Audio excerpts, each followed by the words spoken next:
किफल एक नौजवान था।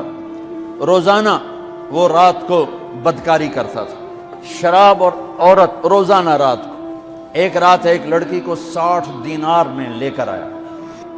जब कमरे में आया, दरवाजा बंद करके देखा तो वो लड़की रो रही थी। तो किफल ने कहा, क्यों रो रही हो? मैंने जबरदस्ती तो नहीं की। उसने कहा, किफल मैं इज्जतदार हूं, भूख ने यहां तक पहुंचाया। तो किफल रोने लगा, कहने लगा, बहन जिस इज्जत के साथ आई थी उसी इज्जत के साथ चली जाए, मेरे लिए दुआ कर दे, मैं बहुत कमीना इंसान। लड़की चली गई। थोड़ी देर के बाद वो मर गया। सुबह हुई, जैसा इस शख्स का किरदार था, ना इसको कोई नहलाने आता ना कोई कंधा देने आता, उस शहंशाह सुबह हुई तो लोगों ने क्या देखा?